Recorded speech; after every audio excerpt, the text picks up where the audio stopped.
Hello friends, good morning. चलिए जानते हैं देश और दुनिया की तमाम छोटी बड़ी खबरें, जिसमें सोना चांदी, मौसम और राजनीति से जुड़ी बड़ी खबरें आपको बताएंगे सिर्फ 5 मिनट में। लेकिन उससे पहले वीडियो को लाइक जरूर करें और चैनल पर नए हैं तो चैनल को भी सब्सक्राइब कर लें। तो चलिए वीडियो को स्टार्ट करते हैं। बता दें, अयोध्या में रामलला की प्राण प्रतिष्ठा के बाद प्रधानमंत्री मोदी ने कहा है कि आज हमारे राम आ गए हैं। राम सदियों की प्रतीक्षा के बाद आए। इस मौके पर मेरा कंठ अवरुद्ध है। अब रामलला टेंट में नहीं बल्कि दिव्य मंदिर में रहेंगे। प्रधानमंत्री नरेंद्र मोदी ने कहा कि आज से 1000 साल बाद भी लोग आज की इस तारीख की, आज की इस पल की चर्चा करेंगे। ये कितनी बड़ी राम कृपा है कि हम सब इस पल को जी रहे हैं और इससे साक्षात घटित होते देख रहे हैं। पीएम मोदी ने देश की जनता से राम के गुणों की आत्मसात करने की अपील की। उन्होंने कहा कि हर युग में लोगों को राम जिया है और हर युग में लोगों ने अपने अपने शब्दों में अपनी तरह से राम को अभिव्यक्त किया है। यह राम रास जीवन प्रवाह की तरह निरंतर बहता रहता है। पूर्व क्रिकेटर और कांग्रेस नेता नवजोत सिंह सिद्धू ने एक बार फिर पंजाब की सत्ता पर काबिज भगवंत मान की नेतृत्व वाली आप सरकार पर हमला बोला। उन्होंने कहा इस वक्त राज्य में चोरों का शासन है। कांग्रेस नेता नवजोत सिंह सिद्धू ने रविवार को पंजाब के मोगा में जीतेगा पंजाब जीतेगी कांग्रेस की चौथी रैली को संबोधित करते हुए आप सरकार पर हमला बोला। उन्होंने कहा है कि इस वक्त राज्य में चोरों का शासन है। अवधपुरी सजकर तैयार रामलला दिव्य और भव्य मंदिर में विराजमान हो चुके। प्राण प्रतिष्ठा का अनुष्ठान संपन्न हो चुका। रामलला की प्राण प्रतिष्ठा के बाद भव्य आरती भी हो चुकी। इसके बाद एक समारोह भी आयोजित किया गया जिसे प्रधानमंत्री मोदी ने संबोधित किया। प्रधानमंत्री मोदी ने सियावर रामचंद्र की जय के साथ अपने संबोधन की शुरुआत की। पीएम मोदी ने सबको राम राम कहा और कहा कि अब हमारे रामलला टेंट में नहीं रहेंगे। अयोध्या के राम मंदिर में रामलला की प्राण प्रतिष्ठा का आयोजन होना और कांग्रेस के पूर्व अध्यक्ष राहुल गांधी भारत जोड़ो न्याय यात्रा पर है। राहुल गांधी की भारत जोड़ो न्याय यात्रा इस समय असम के नगांव जिले में है। नगांव जिले में ही असम के वैष्णव संत शंकरदेव का जन्म स्थान भी है। राहुल गांधी के वैष्णव संत शंकरदेव के जन्म स्थान बरदोवा थाने जाने के कार्यक्रम था। अब राहुल गांधी ने आरोप लगाया कि पहले इजाजत दी गई थी, लेकिन अब उन्हें मंदिर जाने से रोका जा रहा है। सुप्रीम कोर्ट ने बिहार के डिप्टी सीएम तेजस्वी यादव के मानहानि मामले में दायर याचिका पर सुनवाई 29 जनवरी तक टाल दी है। तेजस्वी यादव ने उनके खिलाफ दर्ज मानहानि मामले को अहमदाबाद कोर्ट से स्थानांतरित करके राज्य में बाहर दिल्ली भेजने की मांग की थी। जस्टिस ओका और जस्टिस उज्जवल भुयन शिकायतकर्ता के वकील द्वारा समय मांगे जाने के बाद मामले की सुनवाई टाल दी। मराठा आरक्षण कार्यकर्ता मनोज जरांगे ने हजारों अन्य लोगों के साथ मिलकर महाराष्ट्र के जालना से लेकर मुंबई तक विरोध प्रदर्शन शुरू किया। उनका यह प्रदर्शन अपने समुदाय के लिए आरक्षण की मांग को लेकर है। मार्च के तीसरे दिन अहमदनगर जिले के एक गांव में जरांगे ने पत्रकारों से बातचीत की। इस दौरान उन्होंने महाराष्ट्र के उप मुख्यमंत्री अजित पवार पर हमला बोला। उन्होंने कहा अजित पवार को मराठा समुदाय को आरक्षण देने में देरी को लेकर राज्य सरकार से सवाल पूछना चाहिए था। तमिलनाडु सरकार के राम मंदिर कार्यक्रम के लाइव टेलीकास्ट पर कथित रूप से प्रतिबंधित लगाने के खिलाफ भाजपा सुप्रीम कोर्ट पहुंच गई। भाजपा ने सुप्रीम कोर्ट में याचिका दायर की। सुप्रीम कोर्ट ने याचिका पर सुनवाई करते हुए तमिलनाडु सरकार को नोटिस जारी किया। तमिलनाडु सरकार ने सुप्रीम कोर्ट को बताया कि लाइव टेलीकास्ट पूजा अर्चना पर कोई प्रतिबंध नहीं है। तमिलनाडु सरकार ने कहा याचिका राजनीति से प्रेरित है।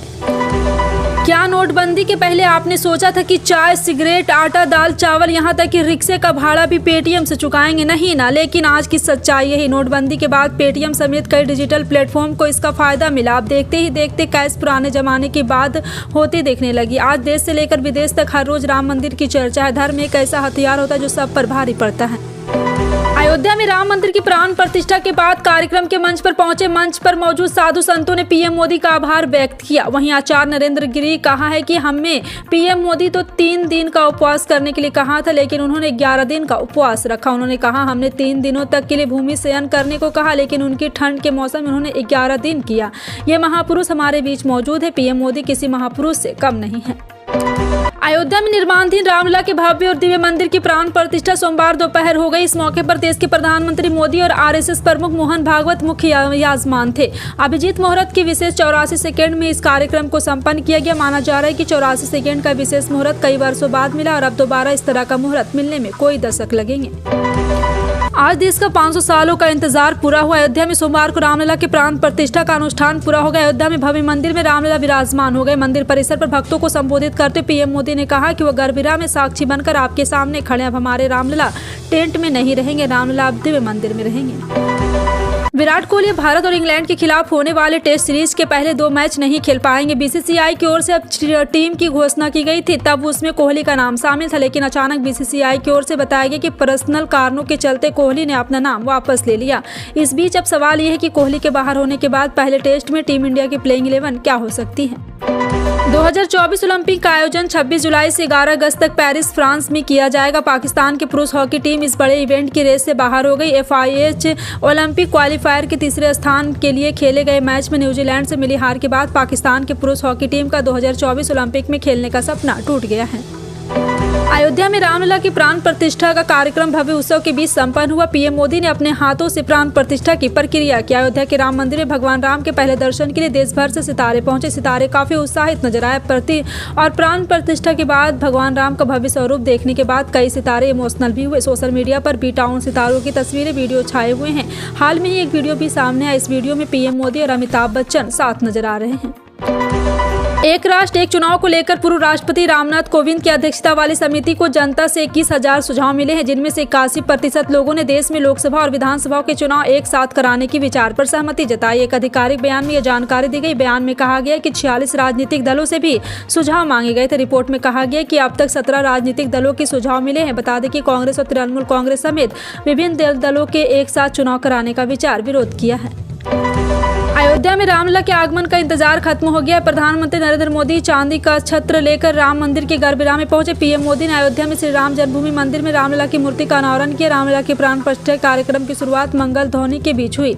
अब इस मामले पर अयोध्या में विवादित स्थल की दोनों खुदाई के दौरान ASI के मुख्य अधिकारी रहे के मोहम्मद के साफ कहा है कि अब वक्त आ गया है कि मुसलमानों को ज्ञानवापी और मथुरा की शाही ईदगाह को हिंदुओं को सौंप देनी चाहिए। उन्होंने कहा है कि कई दशकों से चले आ रहे विवाद का एकमात्र समाधान इन स्थलों को हिंदुओं को सौंप देना ही है।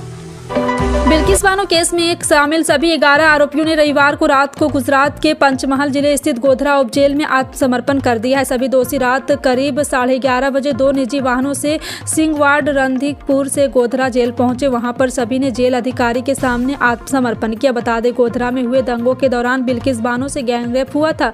बिल्किस बानो के परिजनों की हत्या के मामले 11 दोषी की रिहाई को सुप्रीम कोर्ट ने 8 जनवरी को रद्द कर दिया। गुजरात सरकार की ओर से दी गई रिहाई को न्यायमूर्ति BV नागरथाना और उज्ज्वल भुइया की पीठ ने गुजरात सरकार के इस कदम को गलत ठहराया था। जी हां, आपको बता दें कि रामराज हो चुका है और प्रस्तावित मस्जिद का निर्माण मई में शुरू हो सकता है। इस काम से जुड़े लोगों का कहना है कि Indo Islamic cultural foundation trust जिले धन्नीपुर में मस्जिद के निर्माण का काम सौंपा गया है। उन्होंने धन जुटाने के लिए विभिन्न राज्यों में प्रभारी नियुक्त करने का काम शुरू कर दिया है। IICF के प्रमुख जुफर फारूकी ने इस मुद्दे पर कहा, मस्जिद का अंतिम डिजाइन अगले महीने फरवरी के मध्य तक तैयार हो जाएंगे और फिर इसे प्रशासन के पास मंजूरी के लिए भेजा जाएगा। फरवरी महीने में साइट ऑफिस परिसर में बना दिया जाएगा। आपको बता दें कि आज सोने चांदी के दाम में उतार चढ़ाव देखने को मिला। भारत में 22 कैरेट सोने का भाव 57,950 रुपये है। बीते दिन 57,950 भाव था, यानी कि दाम स्थिर है। वहीं 24 कैरेट सोने की कीमत 63,200 रुपये प्रति 10 ग्राम रहा। बीते दिन 24 कैरेट सोने का दाम 63,200 रुपये थी, आज दाम स्थिर है।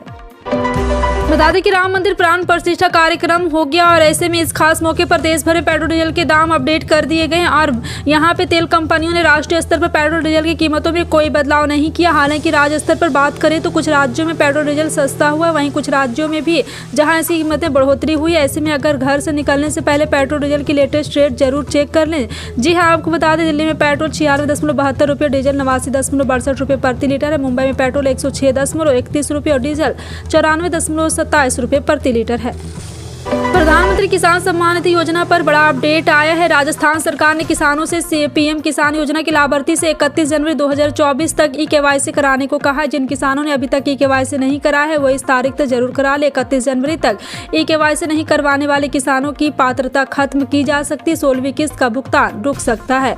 साथ ही साथ आपको बता दें कि प्रधानमंत्री किसान सम्मान निधि योजना के तहत फायदे से वंचित पात्र परिवारों को लाभ दिलवाने के लिए प्रत्येक ग्राम पंचायत मुख्यालय पर विकसित भारत संकल्प यात्रा विशेष शिविर आयोजित किए जा रहे हैं।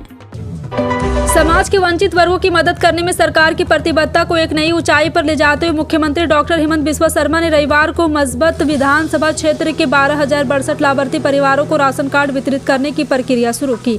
राष्ट्रीय खाद्य सुरक्षा अधिनियम के एक भाग के रूप में मुख्यमंत्री डॉक्टर हिमंत बिस्वा शर्मा के नेतृत्व में राज्य सरकार ने राज्य में 42 लाख से अधिक लाभार्थियों को नए राशन कार्ड वितरित करना शुरू कर दिया है। समाज के वंचित वर्गों को लाभ के लिए राज्य सरकार ने परिवार की आय सीमा रुपये में बढ़ा दी है।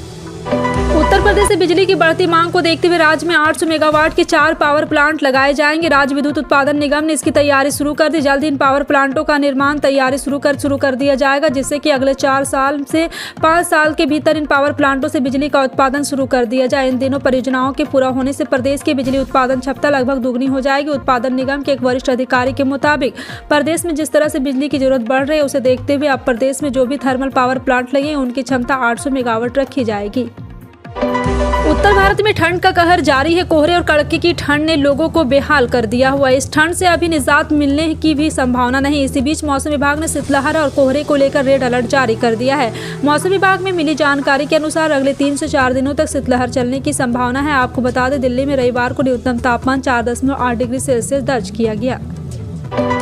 देश में कोरोना का मामलों में गिरावट दर्ज किया गया। केंद्रीय स्वास्थ्य मंत्रालय के अनुसार देश में बीते 24 घंटे में कोरोना वायरस से 203 नए मामले सामने आए। इसी के साथ देश में एक्टिव मामलों की संख्या 2034 हो गई। केंद्रीय स्वास्थ्य मंत्रालय की ओर से सुबह 8 बजे जारी किए गए आंकड़ों के अनुसार 24 घंटे में कोविड-19 के 2 मरीजों की मौत हुई, जिनमें केरल और महाराष्ट्र में एक मरीज शामिल है। फिलहाल आपका इन सभी खबरों पर क्या कहना है, कॉमेंट सेक्शन में टाइप करके जरूर बताएं।